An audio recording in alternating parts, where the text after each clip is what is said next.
ఇక BRS party పోటీ లేదన్న. ఎవడన్నా ప్రధాన ప్రతిపక్షం అని చెప్పుకునే పార్టీకి అభ్యర్థులు కరువైతారా అన్న? టీచర్ అభ్యర్థులు లేరు, వాళ్ళకి టీచర్ అభ్యర్థులు లేరు, గ్రాడ్యుయేట్ అభ్యర్థులు లేరు. తిరిగిరు, బాగా తిరిగిరు. ఇక ఏం తిరిగిరంటే 50 కోట్లు ఇస్తాము, మేమే ఖర్చు పెట్టుకుంటా పైసలు, నువ్వు రా నామినేషన్ అయ్యి మేము ఖర్చు పెట్టుకుంటే ఎవరు రాలే బీఆర్ఎస్ పార్టీకి. ఇప్పుడు దేశంలో అధికారంలో ఉండి అభ్యర్థులు లేని పార్టీ అంటే కాంగ్రెస్ పార్టీ. టీచర్స్ ఎమ్మెల్సీ అభ్యర్థి ఎవరు కాంగ్రెస్ పార్టీకి?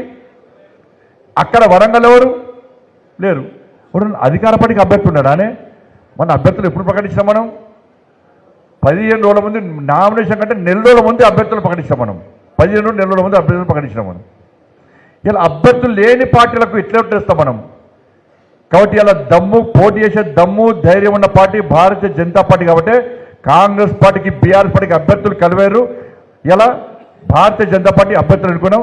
ఇక అటు ఇటు ఆయన గ్రాడ్యుయేట్స్ క్యాండిడేట్ కూడా లేరు. పాపం జీవన్ సాబ్ని పోటీ ఏమంటే జీవన్ సాబ్ జీవనం నమ్ముకునే పోటీ చేస్తున్న కొంప మునుతుందని చెప్పి ఆయన పోటీ అయినాడు. జీవన్ సాబ్ చేయన్నాడు పోటీ అంటే ఎవరు లేరు అభ్యర్థి ఎవ్వరు లేకుంటే పాపం రోడ్డు మీద ఓటు దొరకబట్టి మెడలకు గంట కొడుతా ఉన్నారు. ఇక గట్టి ఉన్నాడా? ఇక ఓటర్లకు పైసలు ఇచ్చుడు కాదు, ఓటర్ల వంచుడు కాదు, వాళ్ళు ఓటుకు 7,000 ఇస్తున్నాడా? ఎంత ఇస్తారు? 7,000 రూపాయలు ఇస్తున్నాడు. 7,000 నుంచి 10,000 రూపాయలు కవర్లో పెట్టి పంచుడు స్టార్ట్ చేసిన వాళ్ళు. 7,000 నుంచి 10,000 ఒక్కొక్క కవర్లో పెట్టి ఇక పంచేది అంటున్నాడు. నేను మా అంజనా చెప్పిన, నువ్వు ఏం టెన్షన్ పడకన్నా, నువ్వు ఆరాంసే ఉండు. మా కార్యకర్తలకు కరీంనగర్లకు గట్టినే మా కాంగ్రెస్ వాళ్ళు బీఆర్ఎస్ వాళ్ళు పొట్టు పైసలు వంచారు. అయినా నన్ను 2,20,000 ఓట్ల మెజార్టీతో మా వాళ్ళు గెలిపించారు. ఈయన కాంగ్రెస్ వాళ్ళు 7,000 కాదు, 10,000 కాదు, 15,000 ఇచ్చినా కూడా మా కార్యకర్తలు దమ్మున్న కార్యకర్తలు, ధైర్యం ఉన్న కార్యకర్తలు ఎట్లా ప్రజలకు వాస్తవ విషయాలు చెప్పానో, బీఆర్ఎస్ పార్టీ కాంగ్రెస్ పార్టీ మోసాలు ఏ విధంగా చెప్పానో చెప్పి నేను పక్కా గెలిపిస్తానని టెన్షన్ పడకని చెప్పిన. పక్కా రాలేదా? పక్కా కదా? ఇలా 7,000 10,000 రూపాయలు ఇచ్చి మేధావుల ఓట్లు కొందామని కాంగ్రెస్ పార్టీ అనుకుంటే ఇలా దేశవ్యాప్తంగా చర్చ జరుగుతుందన్న. అందరి దృష్టి మొత్తం ఇటే ఉన్నది, కాబట్టి దయచేసి ఈ ఎన్నికలు మనకు ఒక సవాల్. ఇవి 2 ఎన్నికల్లో గెలిపించే బాధ్యతను మనం తీసుకోవాలి. ఎందుకంటే కుట్లాడింది ఇంతకుముందు చెప్పినా, కుట్లాడింది మనం.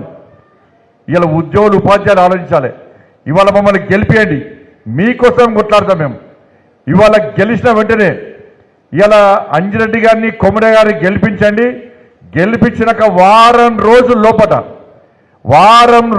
లోపట ఇలా ఉద్యోగ ఉపాధ్యాయ సమస్యల మీద, నిరుద్యోగ సమస్య మీద దీక్ష చేసే బాధ్యత మాది, ఫైట్ చేసే బాధ్యత మాది. పక్క గెలిచినాక రిజల్ట్స్ వచ్చాక వారం రోజుల లోపలనే ఇలా యుద్ధం సాడేస్తాం ఈ ప్రభుత్వం మీద. ఉద్యోగుల విషయాలు కానీ, ఉపాధ్యాయుల విషయాలు కానీ, నిరుద్యోగ యువత విషయాలు కానీ మేము తప్పకుండా యుద్ధాన్ని వారం రోజుల్నే సాడేస్తాం. ఇలా అటువంటి యుద్ధం చేసే ప్రభుత్వం మెడలు వంచే అవకాశం మాకివ్వండి. ఇవాళ మీరే ఎవరికి ఓటేస్తా వాళ్ళు కాంగ్రెస్ పార్టీలో ఏరుతారు. మీ సమస్యలు